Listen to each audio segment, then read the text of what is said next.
नवीन नाशिक प्रभाग समितीच्या पहिल्याच बैठकीत झालेल्या खडाजंगीवरून निर्माण झालेल्या चर्चेला आज विराम मिळाला आहे।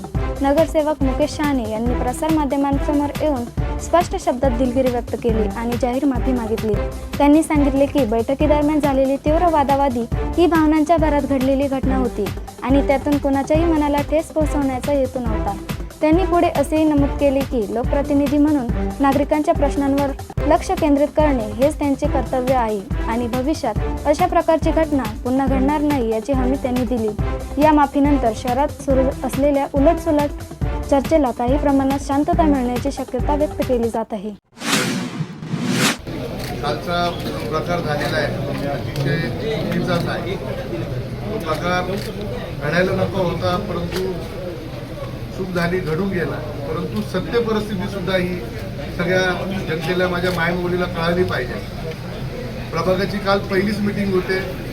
पहिली मीटिंग चालू असताना आमच्या दोन बहिणी तिथं पाण्यावरून आंदोलन करायला लागले। अतिशय त्यांचं चांगलं आंदोलन चालू होतं, परंतु आमचा एक मित्र बालम शिरसाट हे नवीन नगरसेवक निवडून आले आणि सभापती झालेले आहेत। सभापतीचा एक प्रोटोकॉल असतो, तर सभापतींना थोडं अज्ञात नव्हतं। एक मित्रताच्या नात्याने मी त्यांना सांगितलं की सभापती, तुम्ही जे काय आंदोलन आहे ते खुर्चीवर बसूनच त्यांच्या त्या बाटल्या स्वीकारा। मी माझी एक चांगली भावना तिथं मांडली, परंतु स्वतःला मीपणा समजणारे हे ज्येष्ठ नगरसेवक, मागच्या सगळ्या कथाकथित त्यांच्या गोष्टी तुम्हाला माहिती आहे, अशा त्या व्यक्तीने मला भर सभागृहात मला उल्लेख करून घाणेरी शिवी दिली आईवरनं। त्याच्यामध्ये आमचे वाद झाले। मी तिथं चुकायला नको होतं, मी तिथं असं न बोलावं, परंतु माझ्याकडनं पण निश्चित चूक झाली का तिथं माझी मायमावली बसलेली होती। मी तो विचार करायला हवा होता। त्या ज्येष्ठ नगरसेवकांनी जरी विचार केला नसता, परंतु मी केला पाहिजे होता।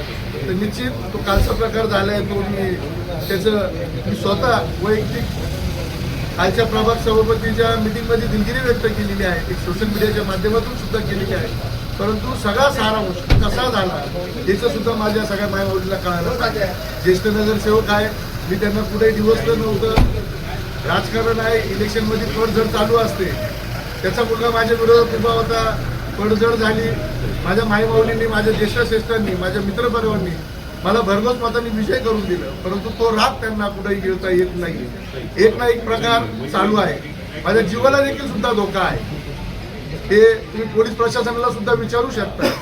माझ्या एक ना अनेक सुपाऱ्या दिल्या गेल्या आहेत, प्रत्येकाचे पुरावे पोलिसांकडे मी दिलेले आहे। परंतु उद्या माझ्या काही जीविताला झालं, तो अतिरेकी संघटनेतला नगरसेवक आहे, तुम्ही मागच्या काळात बघितलं असं, तो कोणाबरोबर नाचलेला आहे। उद्या मला काही झालं, माझ्यावर खोटे गुन्हे दाखल झाले, उद्या माझ्या जीवाला काही झालं, तर याचं सगळं जे काही सिद्ध करायचं असेल तर हा परिवार हा राहील, एवढं मी तुमच्या माध्यमातून सांगतो।